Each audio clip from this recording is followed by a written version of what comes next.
So we're back with real people.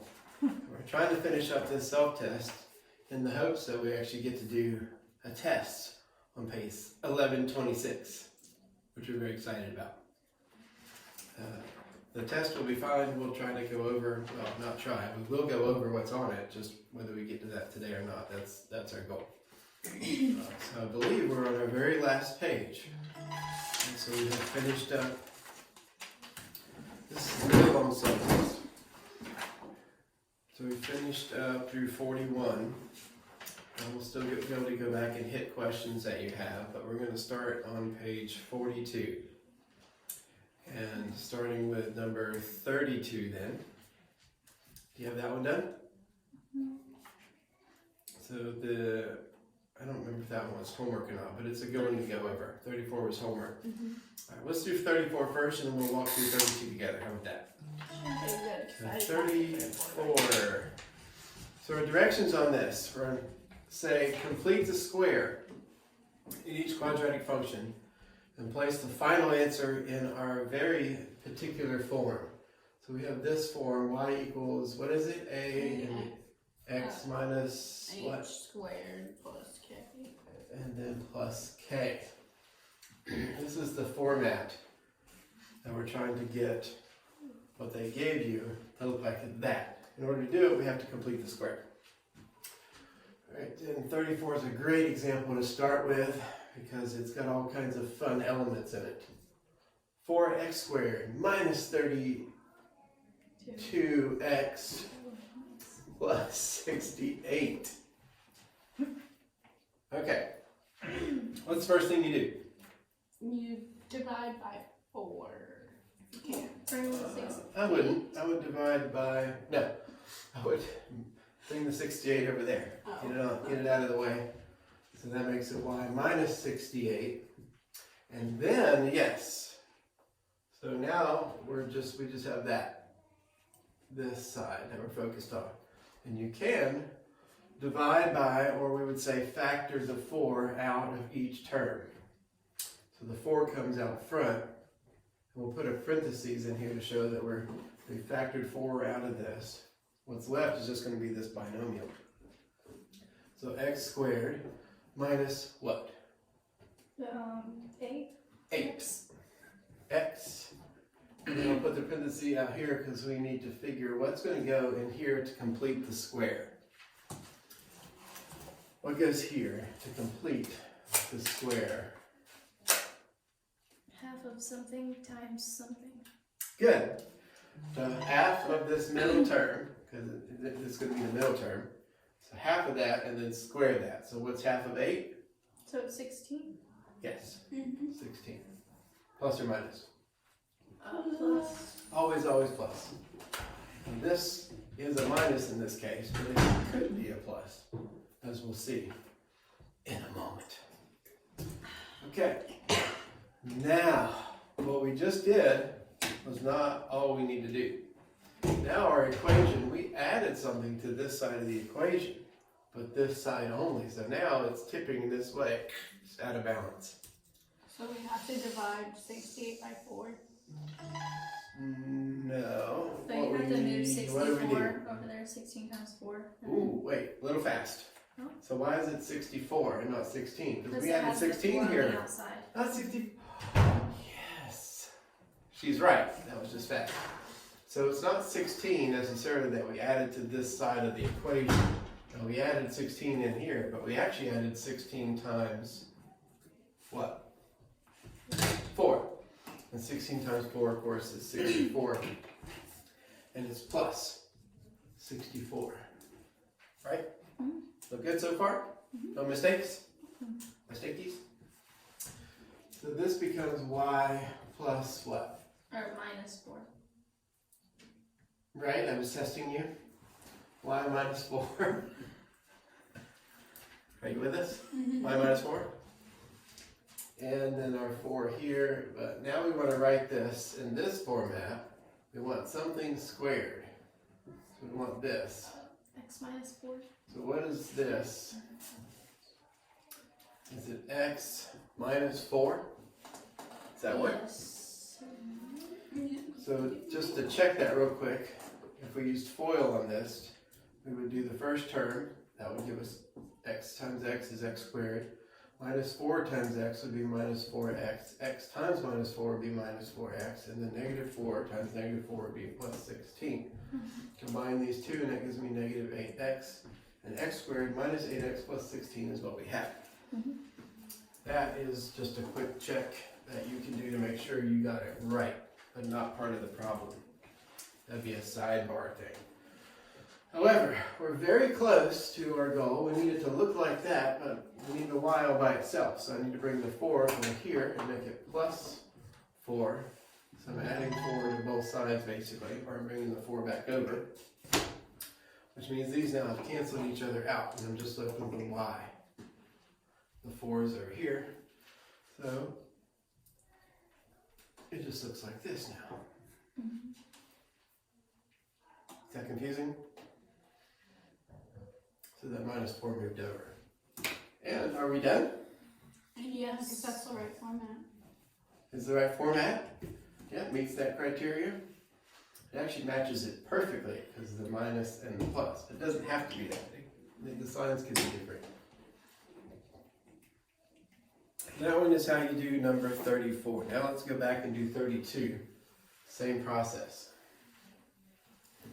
So what is problem number 32? Y equals 2x squared minus 12x plus 23. First step. Move the 23. Move the 23 over. You with us? Mm-hmm. Everybody? You in the back? Good. Y minus 23 equals 2. Okay, let's combine this step if that's not too much. I could just rewrite this and then we would go down the line and factor it, but let's go and do it now. So 2 from 2x squared is just x squared minus what? 6x. What do you think? That's such a good answer. 6? Yeah. How do we get 6? Because we factored 2 from 12. Mm-hmm. So that's like doing 12 divided by 2, which is 6, right. And then our parenthesis will leave space because we need to do our completing the square step, which is in fact what? Plus 9. So half the 6 is 3. 3 squared is 9. Is it plus or minus? Plus. Plus, yes, always plus. Close. But now we've off-balanced our equation. So what do I need to throw on that side of the equation to get it balanced again? So would I add 9 over here? No. Good, it's not that. What would it be? 18. Yeah, 2 times 9. That's right. So plus 18. Yay! Alright, so now negative 23 plus 18 leaves me with what? Negative 5. 5. Good. So over here, now what is this to make it a squared term? X minus Do I 3. have x minus 3 squared? 3 squared. X minus 3. And then I need to add 5 to both sides. So my 5's will cancel and I'm just left with the y. So that is my final, is y equals, so all that went away. I just moved the y over here. Is that confusing? Absolutely. Yeah, hopefully not. So that's our final, because it's in that format. 36 is another good one to do. Okay. I think these are just really easy, I guess. Like 31 to 35. Oh, They're not too really 35? Can I do 35? hard. No, I said 31 through 35 are not terribly hard. Alright, now we're on number 35. I haven't been writing these numbers down. For those folks watching at home, unless my battery's died, then you're still with us. Y equals 3x squared minus 6x plus 2. Do you feel like this is going to be tricky? Like trying to trick you? Alright, first step, Same exact thing. We're just repeating the steps. So y minus 2 equals 3. And then what? Oh, yeah, okay. 3 x squared minus what, Elizabeth? Yes. Squared minus. So 3 times what gives me 6? 2. 2. Good. And now, completing the square step. What's half of 2? 1. 1. And then 1 squared is 1. 1. Okay. Plus 1. Good.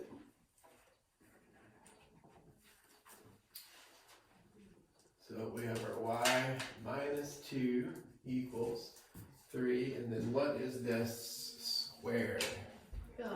X minus 1. Squared. And let's add our 2 back. Those cancel and I'm just left with the y. So this is my final result. That's where we stop because it matches that format.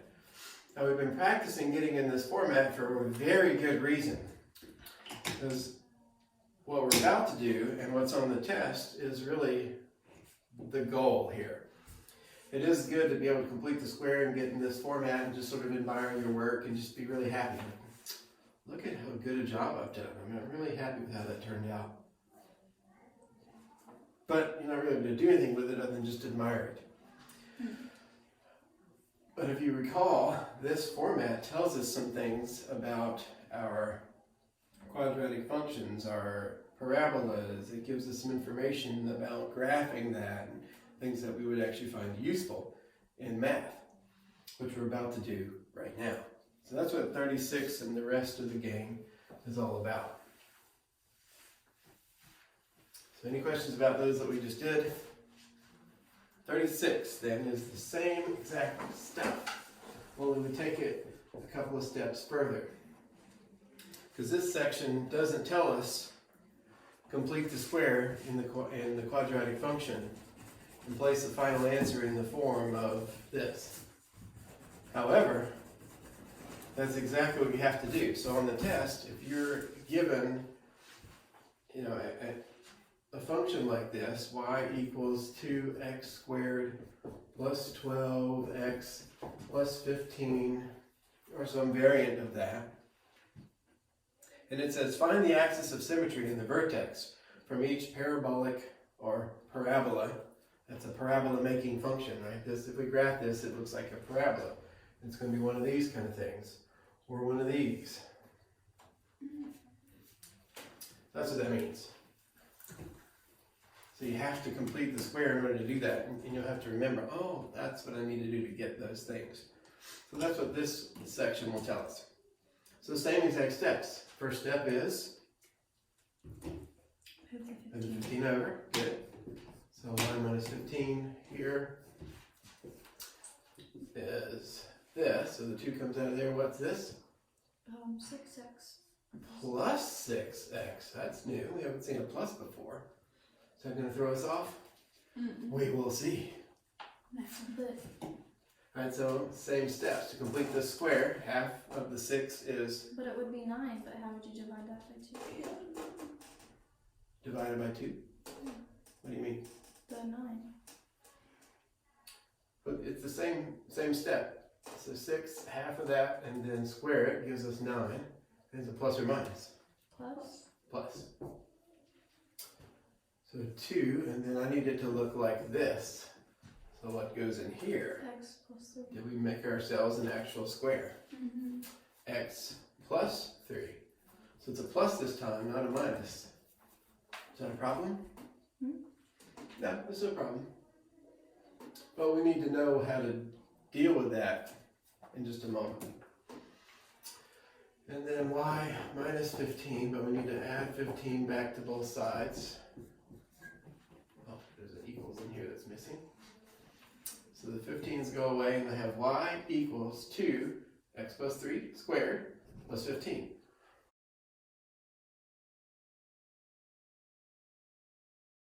So it looks like this. The sign may be different, but it still matches. And this time we're not done.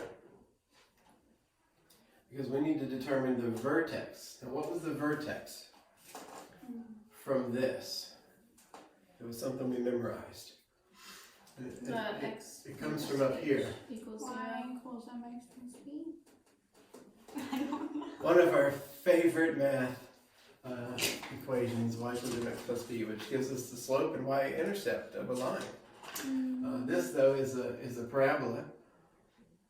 So we're looking for vertex. The vertex is that point. It would also be something we would call the minimum or the maximum.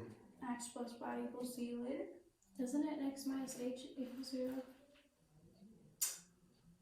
So you said x minus h equals 0. We will use that to find the axis of symmetry. So what is the h? 3.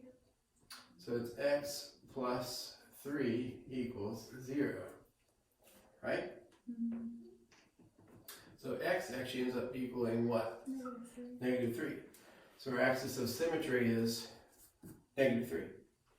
So you would write x equals -3 on one of the blanks and call that the axis of symmetry.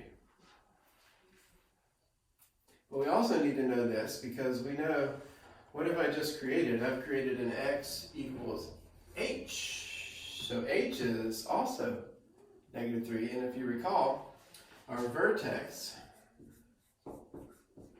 is h, comma, k. H and k. So what's h? -3. So we have the first. What is the k? Is it 15? What's 15? Did we make any mistakes?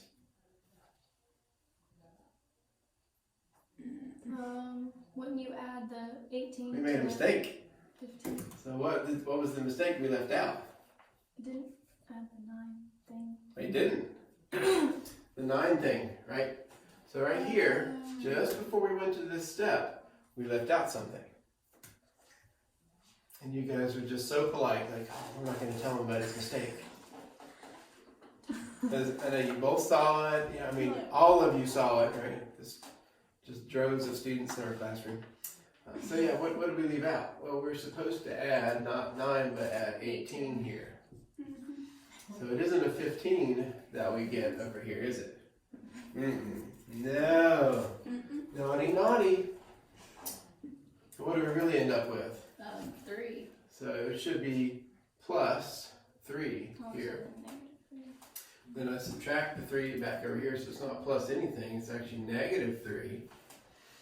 So my k is -3. the whole thing, the negative and the 3. Now, that is what you would write in the other blank, and that is your, what do we call this coordinate pair? Vertex. Okay.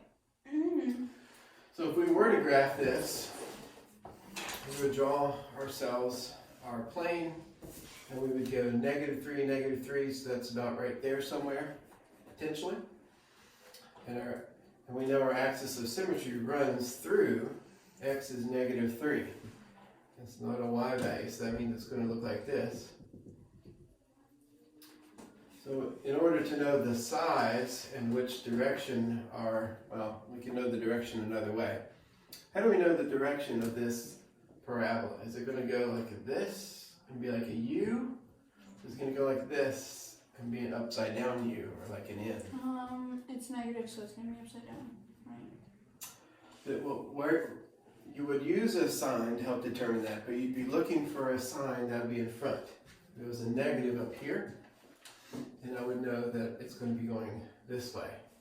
And that probably answers your question from earlier about how do I know if it's minimum or maximum. Well, if it's a positive value here, then it's going to look like this. I can't really draw it accurately because I don't know if it's going to go like that and start heading up real fast or if it's going to go out this way. I do know, kind of, because it's a 2 here. That tells me something. If you kind of remember, if there's a fraction in front, that affects how the graph goes versus if there's a whole number, how the graph goes. It changes. So that's one thing that we can do in the review. We did that some time ago. So we have our answer. It's kind of spread all over the place, but this was one of the answers. Axis of symmetry, and then our vertex is there, and we're done. That's 36. So we do the same steps, minus the mistakes. You can leave the mistakes at home that day. Bring just the no mistake game. Right, that's 36. Want to do another one? We do 37.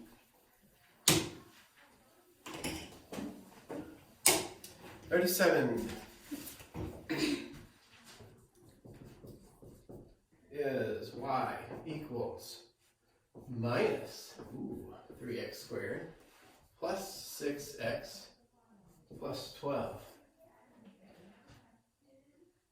Boy, that looks very familiar. I used a lot of similar kind of numbers in these. All right, first step. Move the 12. Move the 12 over. Y minus 12.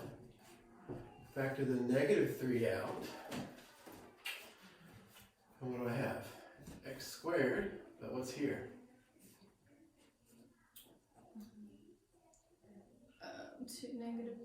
Negative 2x, good.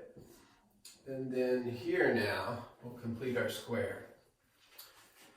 So what is that? What's half of 2? 1. 1 squared is 1. 1. Is it plus or minus? Plus. Always plus. Okay. Are we done? No, remember we made an imbalanced equation, so what do we need to do? Add the 1 to that. So. Is it the 1? Or is it the 1 times the negative 3? So I need to add the, negative 3 over here? Mm-hmm.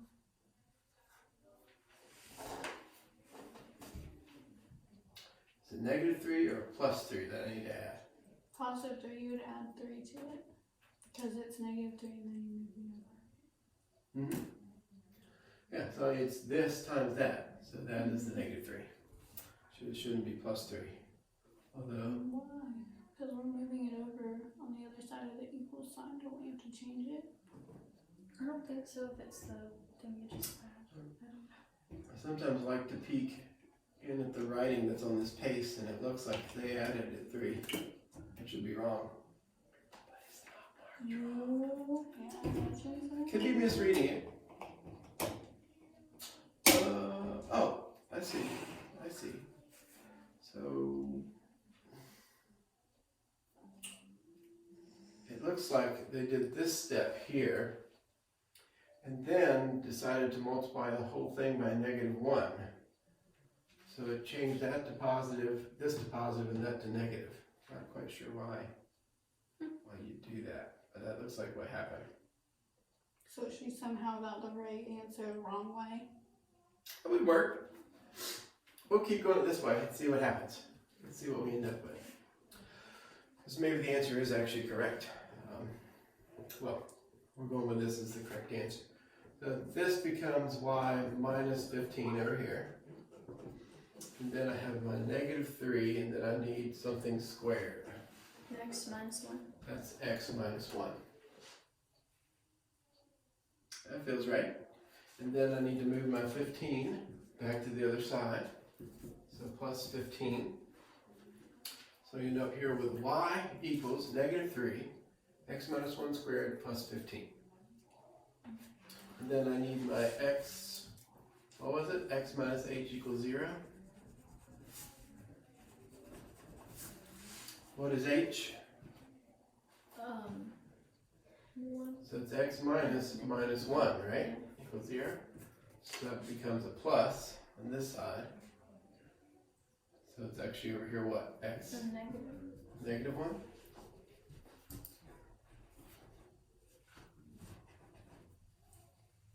Now,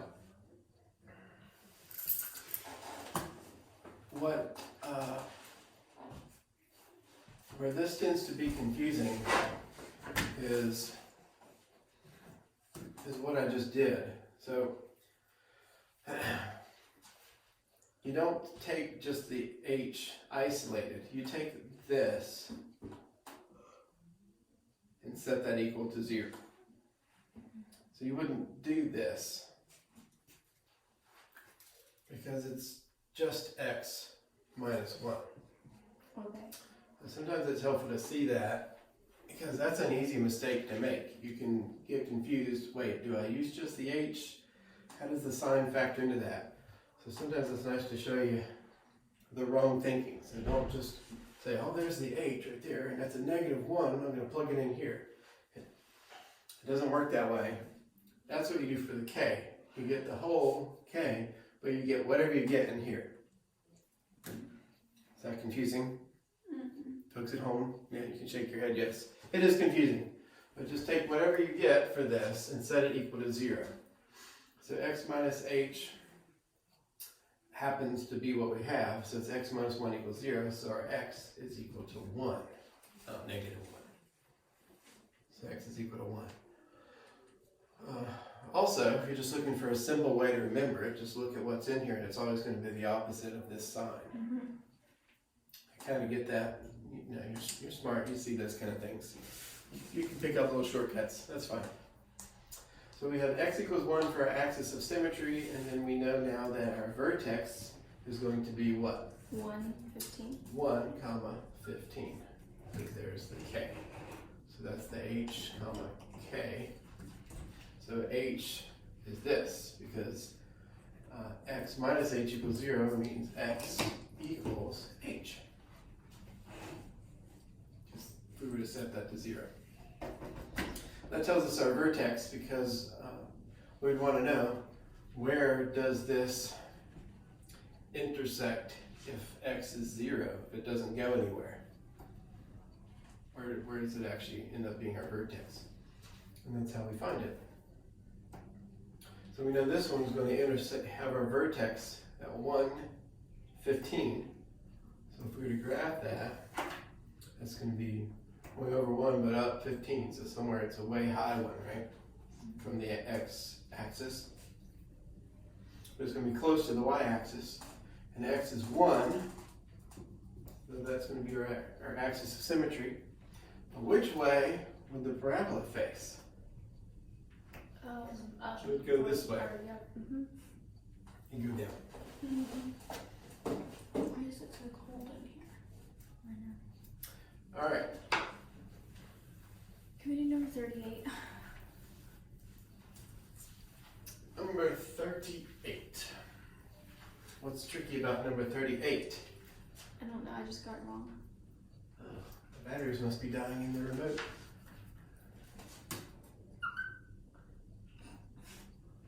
You just can't do that. Oh. Ew. It's not working real good. Number 38. 38. Y equals 2x squared plus 12x plus 10. What's our first step? Move the 10. Move the 10 over. Y minus 10 equals, factor the 2 out, x squared, and what do we have here? Plus 6x. Plus 6x, good. And then, to complete the square, what goes here? Plus 9. Plus 9 again. Seems like we're getting that a lot, aren't we? Getting really good at that. So if it's plus 9, there's a 2 out front, what do we add to the other side to balance the equation back? 18. Add 18. Good. So this becomes y plus 8, is that right? Equals 2, and then what is squared to get that?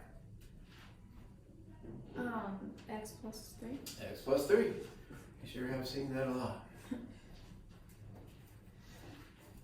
And then y equals 2x plus 3 squared minus 8. Minus 8. So, axis of symmetry. X plus 3 equals 0. So x equals Negative 3. negative 3. That's our h. So we have negative 3 comma what? Negative 8. Negative 8. So once you've done all those steps, all that work that we did in the 31 through 35 section of completing the square to get this format, completing the square to get this format, you're going to use that over and over and over again to get the vertex here, that's the vertex, and the axis of symmetry here. And so that gives us a really good representation of what you need to know to do really well on your self-test. But does that really help you on your test? Well, that's a good question. I'm glad you asked. In our remaining time together, let's go back and highlight the sections that we need to be squared away with for the test. Now, if you can remember back to the very beginning of this self-test, which was ages and ages and ages ago. Yeah, like two. Well, first, any other questions before you do that review? No other questions? So, back on the first page of the self-test, page 38, we explored how to find the domain and range. So when you think of domain and range, and you think of like coordinate pairs, which one of the x and y values do you think of for domain? You should think of the x value. Mm-hmm. And so the x values, if you were to have a list of coordinates 1, 2, 2, 3, 4, 7, you would associate that as the domain side, which would make this side the range side. We didn't really go through it that specific way. On the page 38, number 1, for example, they give you 2 pairs of coordinates. So in the blanks, they want you to write the domain in terms of a relation.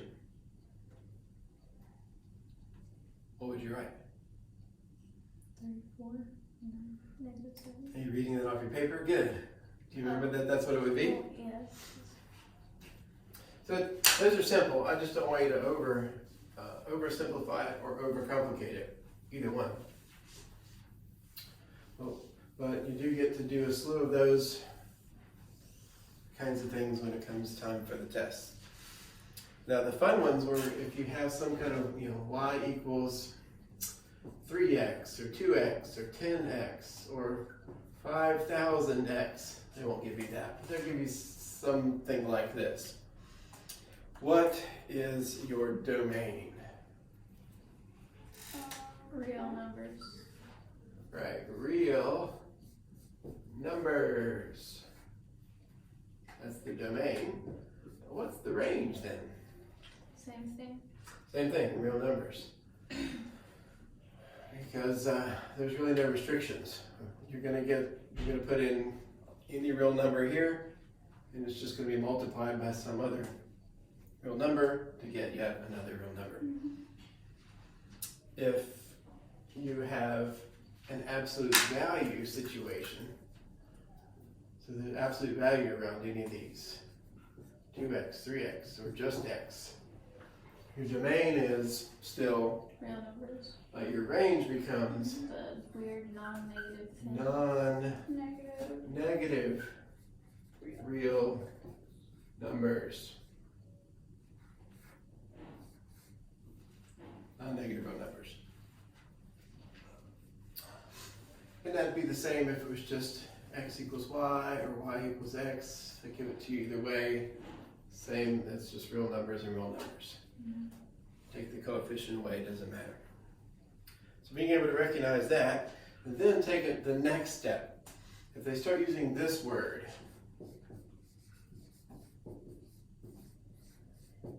inverse, what do you do for the inverse? You Switch swap it, around. yeah. If it's inverse of a range of values, like in number 7 there, they give you 1, 9, -3, 2, 5, 9, so those are our 3 points. The inverse is what? You just simply switch them, right? 9, 1 to -3, 9, 5. Very simple. Okay, good. The question is, was this a function, yes or no? Yes.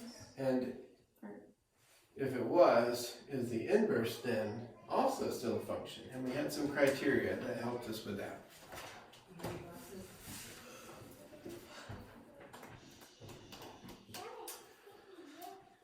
So over here, I look in my domain, I see a 1, a -3, and a 5. The 1 points to 9, 5 points to 9. Is that a problem? Does that give me any problem with the function? I have in my domain, I have a 1, a 5, and a -3. And in my range, I have a 9, 2, I have a 2, and a 9, and another 9. So this is my domain, that's my range. The 1 points to 9, 5 points to 9, -3 points to 2. That's no problem, right? That's fine. Mm-hmm.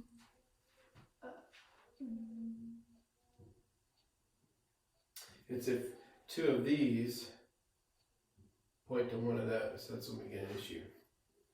Like here.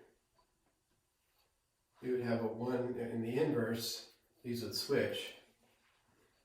And since I have a 9 twice with 2 different values, now this is confusing when we're just thinking about it. I can see that on your faces. They're in the back, you in the back. Yeah, I can see it's on your face. Because you're like, oh, how am I going to ever remember this? It's so confusing. So remember, think about points. Remember, we have a vertical line test thing that tells us about functions. We've got some kind of crazy functional shape. If I have this as my graph, and I do a vertical line test, what do I got? A $sign. $sign! Also not a function. Yeah. Because it intersects it more than once. So if I go to 9, 1, if I were to plot that, 9, it's going to be confusing with my $sign hanging out here. Buy dollars, just like real life. Over there, now gone. If I go out to 9 and I go up to 1, that's my 9, 1. And on the test, you'll have time to do this, and it's a good way to think through just to make sure. Am I confusing myself? Did I get this out of whack? 9, 5. I got to 9, but I go up to 5 this time. Oh boy. 9, 5. I have 2 points, one right above the other. So I do a vertical line test, regardless of how this graph, if I were to plot all these points and graph them, regardless of which direction they go, these points are still there. They're part of the same graph. So when I do a vertical line test, they would pass through those 2 points. So I know not a function, because it's 2 different points. So that's how I know if I have an x value and 2 different y values, not a function. Also, if they were the same, I guess, and this is also, if they're both just 5s, that would mean that this graph would have to start here and loop around and come back. That may not give us quite enough information to determine if it's a function or not, because I guess it could be a circle. And what passed through there. But if I did another vertical line test, I'd have a problem. So it would be pretty hard to have a graph of 2 points that were the same. That was a function, so that would be not a function. That's what you want to remember about that part. So if your x values are the same, you got 2 of those, that's not a function. But if you're having trouble remembering this part, just think about plotting them. And that will clear it up, I think. It really helps clear it up quite a bit to realize, oh, that would fail the vertical line test all day long. So that's the beginning part of our review, but we are out of time. Any questions about that part so far? So tomorrow then we can continue making sure we've got a good solid review and we're ready for our test. So you can do that test then tomorrow if you wish. for Wednesday.